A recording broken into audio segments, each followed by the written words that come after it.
ఇక TPCC chief Mahesh Kumar Goud మాట్లాడుతున్నారు. Live చూద్దాం. తెలంగాణ రాష్ట్రం కోసం కొన్ని వందల మంది విద్యార్థులను ప్రాణాలు అర్పిస్తే కిరోసిన్ వేసుకొని అగ్గిపెట్ట దొరకలేనని నటిస్తున్నటువంటి హరీష్ రావు త్యాగధనుడా? తెలంగాణ ఉద్యమం తీవ్రంగా నడుస్తున్నప్పుడు అమెరికాలో ఉన్నటువంటి నువ్వు మీ చెల్లె ఈ తెలంగాణ కోసం ఏం త్యాగం చేశారు? అధికారం వచ్చిన తర్వాత ఉన్నఫలంగా వచ్చేసి మంత్రులుగా, ఎమ్మెల్సీలుగా, ఎంపీలుగా చలామైన మీరు ఏం త్యాగం చేశారని రాజీవ్ గాంధీ గురించి మాట్లాడుతూ ఉన్నారు. సర్వ సంపద దేశం కోసం త్యాగం చేసిన కుటుంబం గాంధీ కుటుంబం. దేశ ప్రజల, రాష్ట్ర ప్రజల సంపద దోచుకున్న కుటుంబం కేసీఆర్ కుటుంబం.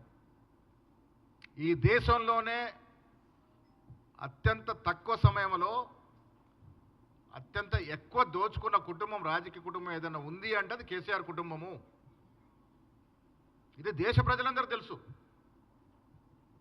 అడ్డగోలుగా భూముల పేరిట, నిధుల పేరిట, నియామకాల పేరిట రాష్ట్ర సంపదను దోచిన మీరు గాంధీ కుటుంబం గురించి మాట్లాడితే ప్రజలు అసహించుకుంటారనే మాట గుర్తుపెట్టుకోవాలి కేటీఆర్ గారు. నిన్న అరెస్టు డ్రామా తెరదీశారు. రాష్ట్ర ప్రజలు గుర్తుపెట్టుకోవాలి, ఈ రాష్ట్రంలో తెలంగాణ టీఆర్ఎస్ పార్టీ అధికారంలోకి వచ్చిన తర్వాత ఏ రకంగా ఆంక్షలు విధించినారో కనీసం నిరసన తెలుపుకునే ధర్నా చౌక్ను ఎత్తేసినటువంటి పరిస్థితి, కోర్టు మొట్టికాయలు పెడితే కానీ ధర్నా చౌక్ను పెట్టుకునే పరిస్థితి కాదానాడు. మాలాంటి కాంగ్రెస్ నాయకులు ఎన్ని వందల మార్లు గోరెంటుబందీ చేసిన సందర్భము, మాట్లాడే స్వేచ్ఛ లేకుండే, ప్రజాస్వామ్యంలో ధర్నాలు చేసే స్వేచ్ఛ లేకుండే, అలాంటి నిర్బంధ పాలన నుంచి పోయిన సంవత్సరం సంఖ్యలు తెంచుకొని ప్రజాపాలన వచ్చింది. రేవంత్ రెడ్డి గారు ముఖ్యమంత్రి అయిన తర్వాత ఈ రాష్ట్రంలో ఎక్కడ కూడా నిర్బంధం లేదు. పోలీస్ నిర్బంధం, ఎవరిని గృహ నిర్బంధం చేయలే, ఎవరిని అరెస్ట్ చేయలే. మాట్లాడుకునే స్వేచ్ఛ ఇచ్చాం, ధర్నాలు చేసుకునే స్వేచ్ఛ ఇచ్చాం. రండి మీరు ముఖ్యమంత్రి మాట్లాడదాం సమస్యలు ఉంటే.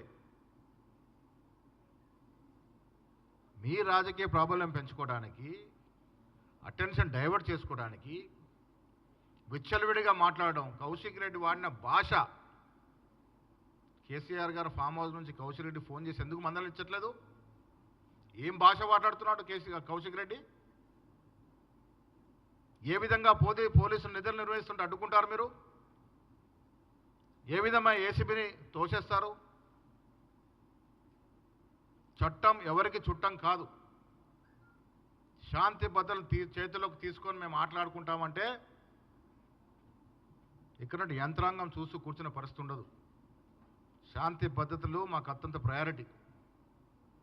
ప్రజాస్వామ్యం ఇస్తున్నాడు కదా కాంగ్రెస్ ప్రభుత్వం, మాకు అన్ని సౌకర్యాలు ఇస్తుంది కదా అని మీరు ఇష్టాజనంగా మాట్లాడి ఇష్టారాజ్యంగా వివరిస్తారంటే ప్రజలు దాన్ని జీర్ణించుకోరనే మాట కూడా ఈ సందర్భంగా నేను గుర్తు చేస్తూ ఉన్నాను. మీరు చేసిన దోపిడీ, హరీష్ రావు మీద చీటింగ్ కేసులు బుక్ అయినాయి. ఎందుకు అవుతా ఉన్నాయి? 10 ఏళ్ళుగా మీరు చేసిన దోపిడీ ఒక్కొక్కటిగా బయటకు వస్తూ ఉంది. ఇవన్నీ మర్చిపోయి, మీరు చేసిన దోపిడీ మర్చిపోయి, మీరు చేసిన లూటీని మర్చిపోయి మేమేదో సజ్జనులు అనే విధంగా పలికే ప్రయత్నం చేస్తూ ఉన్నారు. ప్రజలు ఇంకా మర్చిపోలేదు. 10 ఏళ్ల నిరంకుశ పాలన, మీరు జరిపిన పాలన ఇంకా ప్రజల మధ్యలో మెదులుతూనే ఉంది. మీరైతే పగటి కళ్ళు గంటా ఉన్నారు. ఈ రాష్ట్రంలో బీఆర్ఎస్ పార్టీ ఇంకా ముందు రాజకీయ మనుగడ సాధిస్తుందని నేనైతే అనుకోవట్లేదు. నాకు తెలిసి నాయన కొడుకు, తండ్రి కొడుకులు తప్ప ఎవరు ఆ పార్టీలో మిగిలే పరిస్థితి లేదు. పగటి కళ్ళు మానేయండి. లేనిపోని విమర్శలు, సంబంధం లేని విమర్శలు చేయడం మానండి. రాష్ట్రం సంవత్సరం పాటుగా చాలా అభివృద్ధి కార్యక్రమాలు చేసుకుంటా ఉంది, సంక్షేమ ఫలాలు ఇస్తూ ఉంది, పండుగ జరుపుకుంటున్న వేళ ఇది. ప్రజలందరూ మమేకమై జరుపుకున్న పండుగలో మీరందరూ కూడా, ప్రతిపక్ష పార్టీలందరూ కూడా మమేకం కావాలని చెప్తా ఉన్నాం. కిషన్ రెడ్డి గారు నా దృష్టిలో కిస్మత్ రెడ్డి గారు వారు తెలంగాణకి ఏం చేశారండి కిషన్ రెడ్డి గారు? 35 ఏళ్ళు, నాకు మంచి మిత్రుడు. 35 ఏళ్ళ చరిత్రలో కిషన్ రెడ్డి గారు తెలంగాణ కోసం చేసిందేమిటి? నేను ఒక సంఘటన గుర్తు చేస్తా. ఆనాడు తెలంగాణ కోసం మా నిజామాబాద్ శాసనసభ్యుడు మా మిత్రులు లక్ష్మీనారాయణ గారు రాజీనామా చేస్తే ఈయన రాజీనామా చేయకుండా తప్పించుకున్నటువంటి నాయకుడు.